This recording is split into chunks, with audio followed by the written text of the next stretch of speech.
Hello, it's Rob from Fountain Pen Journey. I'm going to talk today about how I do bullet journaling. Now, I've been doing this for a few years, and it's not strictly bullet journaling, and it's not something that some people are going to say, oh, this is how you should bullet journal. Bullet journaling is a bit of a, art form, skill, hobby in itself. There are countless videos on YouTube about bullet journaling. I never realised I was actually even doing it until, maybe about a year and a half ago, something like that. So I started off, I'll give you a bit of a background. I work as a health and safety advisor for a company in the southeast of England. And I have two sites that I base myself out of, travelling between the two, which takes up a huge amount of my day, but I also have the other sites in the southeast. In addition to that, because we keep losing employees, I'm now managing health and safety across not only the UK but globally, which is great fun. Requires a huge amount of organisational skills, and to be honest, in this day of electronic everything, quite honestly, Microsoft Outlook doesn't work well enough. I've got calendars and various to-do lists of trying to organise things, and at the end of the day, no matter how often you try to organise yourself using electronic means like that, sooner or later you're going to get to a point and you start ignoring those little reminders that pop up and dismissing them or snoozing them for a later date. And it's quite easy to get into the habit of getting things where that one thing that you were going to do 2 weeks from now suddenly gets snoozed or ignored, or you come back to it maybe 4 weeks later and you start thinking, actually, what, is it really that important? But it still needs doing. You've got to find a way of managing your time. So to do that, I went back to using paper notes. Now, using the paper notes actually was probably what actually started me off on my fountain pen journey way back in 2017. I was using ballpoint pens, the ones provided by work, in notebooks provided by work, simply because if I wrote down what I had to do that day and the appointments and where I had to be, I had a much higher chance of getting things done than if I just used my calendar, because it wasn't working. Appointments crop up, somebody sticks a meeting into your day which is already rammed full of stuff, and it's really difficult to manage anything electronically efficiently. So I found that writing things down actually works best. So what I'm going to do is write out a typical day, Monday and Tuesday, and give you an idea of what happens in my sort of working day. Now, to do this, I'm going to use a pen BBS with a green ink. So I'll typically use green ink for general writing because it's not so dark or saturated. It provides so much contrast that it blitzes out the paper. So I'll start off with Monday. And what I normally do is write in the date next to it. So, for example, what's tomorrow? I think it's the 18th. I think it's the 8th. That's probably not. I probably got that wrong. So the 18th of August 2019. So I've got the date. Now, keep it simple. Usually somewhere up here I'll write the location I have to start the day in and the location that I'm going to throughout the day. So I might start in location A and then find that I actually, later on this afternoon have to go to location B. So that's where I need to be. So I've got I have an at-a-glance thing. Turn over the page. Where am I tomorrow? Oh, right. Okay, start off in A. Typical day might be something like meeting prep. So meeting preparation. Oops, completely can't see a thing over the camera. Meeting prep. for a 9 o'clock meeting.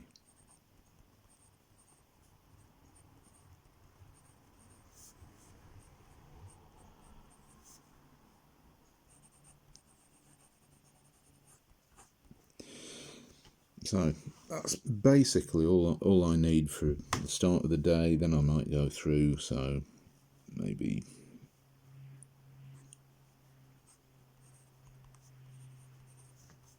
oops, hang on, I completely made a mess of that.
So that could be the typical Monday that I might have to work my way through.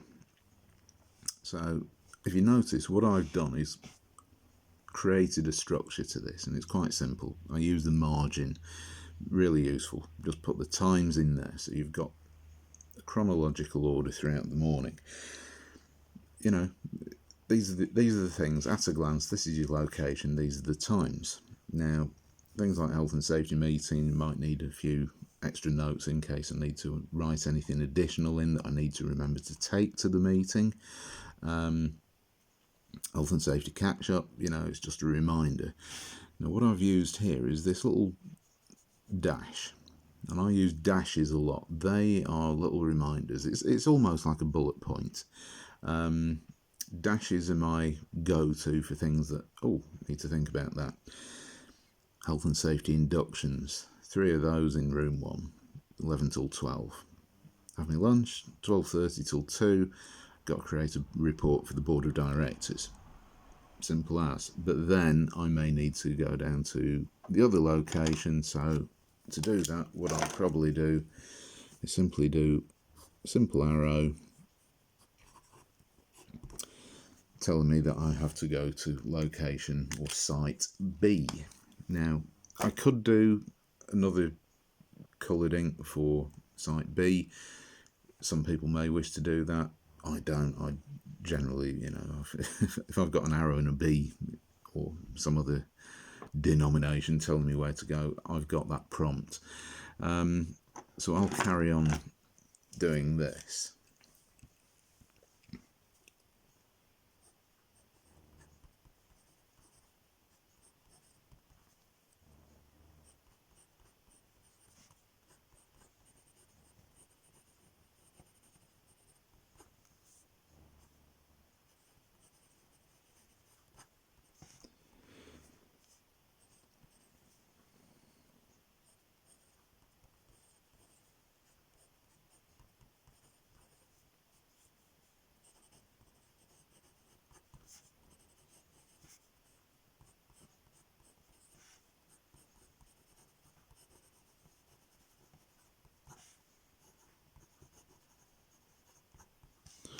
Okay, so that's the afternoon planned out.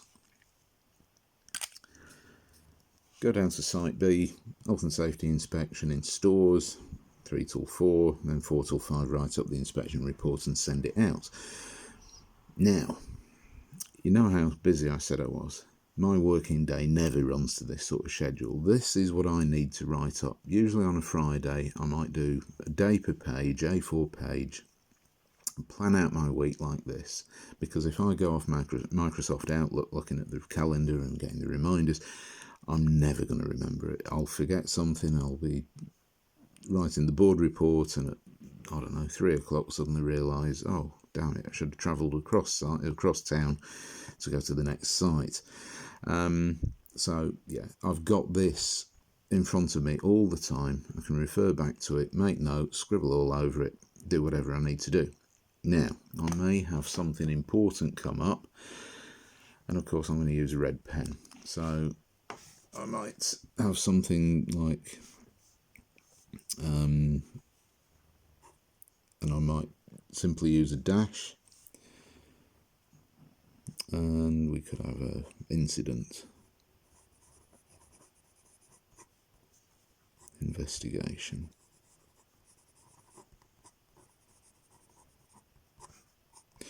I might have to squeeze something like this into my day at any point. It happens all the time. It's a possibility. So I might have to shuffle things around, cross things out. But if I use a red pen, I know it's important. I know it's something to look at. Now I'm still using these little dashes. If I suddenly find that I really have something very important to do, I'll put an asterisk in there. I may even have to forget about writing the report until tomorrow. So I might do something like that to remind me, a little arrow with dashes to go over to the next page on Tuesday and move the write-up of the inspection report to Tuesday. This needs doing. This might need really doing, so I might circle that, I might do squiggly lines under it, all sorts of stuff like this, just to make it more apparent. Obviously, you never know what's going to happen, so things might change. I might have a cancellation early in the morning, and I might suddenly go, you know what, the 3 new starters who needed health and safety induction on a Monday, they've all found other jobs elsewhere and aren't going to turn up, so I can cross it out. What I tend to do as I work my way through these things, first thing in the morning, preparation for the meeting, get that done before 9, tick it off, cross it out. Crossing out is vital. If you just put ticks, you end up reading it again. That's wasting valuable time. You might have to think about whether you've done the meeting prep. Yeah, okay, so we're ready for the meeting, did the meeting 9 till 10, as soon as that's over, tick it off, put a cross through it. You're already getting rid of things. Same with this, catch up manufacturing, tick it off, done it, job done, forget about that, right, cross it off. Suddenly you've got what now appears to be a more clear page. It's better for your mind, it's better for the page. You know, you can see it, it's visible. This stuff up here, forget about it, that's all done. Down here, a lot easier. Doesn't matter, it doesn't have to be anything fancy. You don't need to draw flowers and trees and happy smiling faces out all over everything. You do creative margins all the way around your page to do a bullet journal that works for you, to make you efficient. I'll give you an example why I don't use black ink.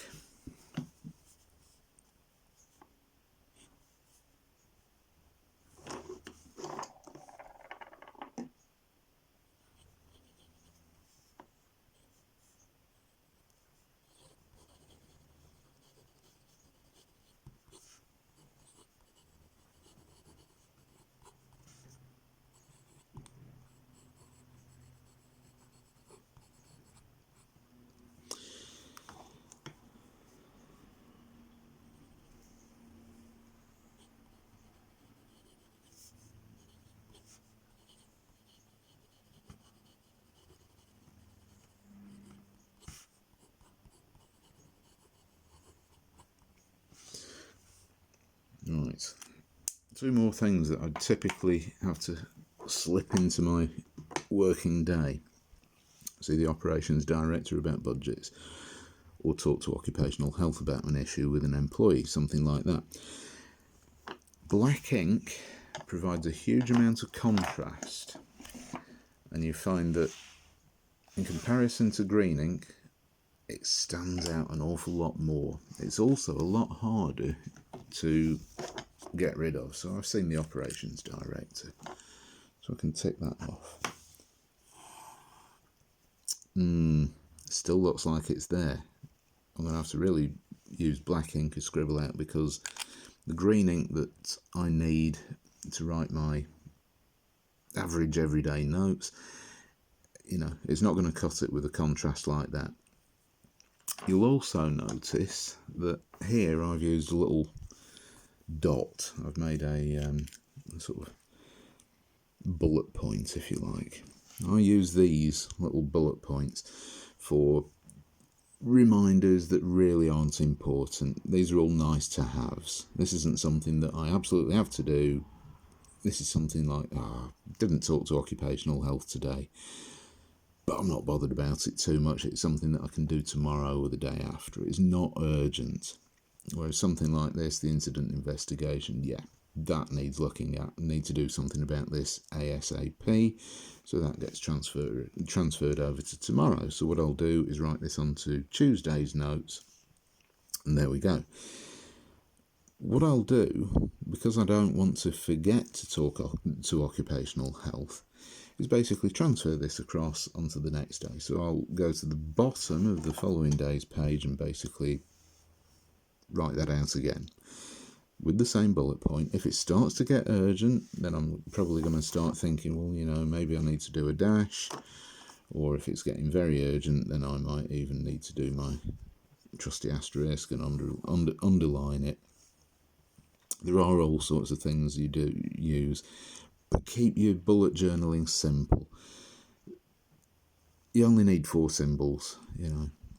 In most, I'm busy as anything. I don't need loads of symbols that I need to decipher. So dashes, bullet points, asterisks, maybe a square, maybe a triangle, something like that. They all have to mean something to you. They don't have to follow some sort of set pattern for bullet journaling or bujoing. Whatever works for you that reminds you or acts as a prompt, because that's what bullets are all about. It's all there as a little short prompt. This is what you need to do. Your times, these are bullet points. These are all giving you a bullet point, but it's giving you readable information. So rather than something like this, because I mean, I could have a page filled with these. Where do you start? Well, you know, that's not constructive. If I need to talk to occupational health, I might need to talk to them first thing in the morning before they start doing all their occupational health stuff on the road. So that might be something where I think, yeah, 8:30 need to talk to occupational health, or maybe after lunch when they've got through the main glut of their work. Really useful to sort of not use too many different types of bullet points for things like that don't matter. Use your times. Stick to your times as well. If you end up starting to run over, health and safety inspection goes over an hour, you know, you're already sort of eating into the rest of your day. So keep things simple. Bullet journaling is a great way of managing your time. I really, really love it. I don't look into doing extravagant bullet journaling for things like planning my day. I mean, you can do all sorts of different types of bullet journaling, but it isn't something that I do as a regular thing. I find it's important for me to manage my day like this, and this works. For a personal thing, I mean, I've got obviously this fountain pen journey channel. I have a notebook for that. Things get bullet journaled into there. Certain things just don't get done, so they get left. This bullet journaling video has been on the cards for quite a few weeks now, and it's just got left and left and left. But actually, you know what? Now I've decided I really wanted to talk about how I manage my day using bullet journaling techniques. So I hope you found this useful. But obviously, however you do it is entirely up to you. You can use whatever colour inks you like. I mean, I'm not saying you must use green ink, red ink for important stuff. You do whatever you feel comfortable with. I mean, I use orange ink for certain things. I mean, certainly if I'm travelling off-site, if I'm going anywhere from site A to site B, I might be heading into London for some reason, so I might need to put a thing in orange. You know, keep it simple.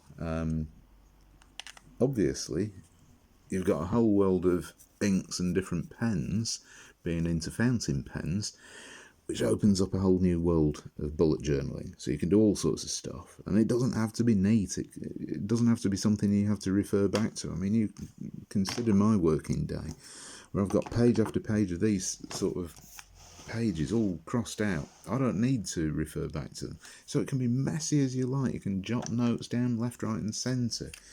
I mean, you put whatever you need. Speak to Joe. I don't know who Joe is, but I might need to speak to Joe about the inspection beforehand.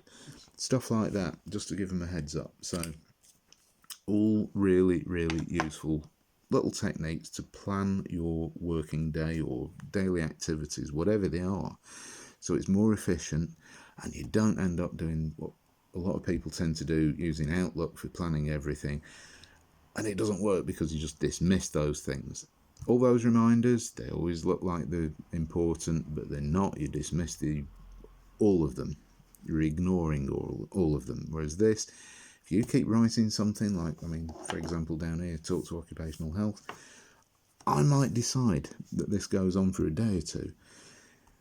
And after a while, you know, it might not be something. I'm not using this as an example, saying talking to occupational health is an optional extra, just to outline how professional I am. But I might decide, you know what, I don't need to speak to them, and scrap it off. Just put a line through it, forget it. Don't keep moving it from page to page, day to day. So do whatever you feel works for you. And I hope you found this useful. It's certainly very, very useful for organising my time. If you're interested in bullet journaling, then I really encourage you to look at all the various blogs, Pinterest, things like that, videos on YouTube. You'll find loads of information about bullet journaling on there. But there won't be anything as messy or as probably as simplistic as this. And you certainly won't get little trees and things drawn into my particular working days. So little trees, little smiley faces, things like that. You know, not going to happen in my bullet journal, but there you go. So I hope you found this this video interesting and useful. I'm not going to talk about journaling and stuff too much in my videos because I do tend to concentrate only on fountain pens and inks. But if you are interested in knowing more and the other things that I do journal-wise, I wouldn't call them specifically bullet journaling, but I do gratitude journals, simply because I think it's important to remember why you're doing certain things, because there's a benefit to it. It's quite easy to lose things like that. Then please hit the subscribe button so you'll be notified of when those videos go up. So thanks very much for watching. I'll see you next time. Bye.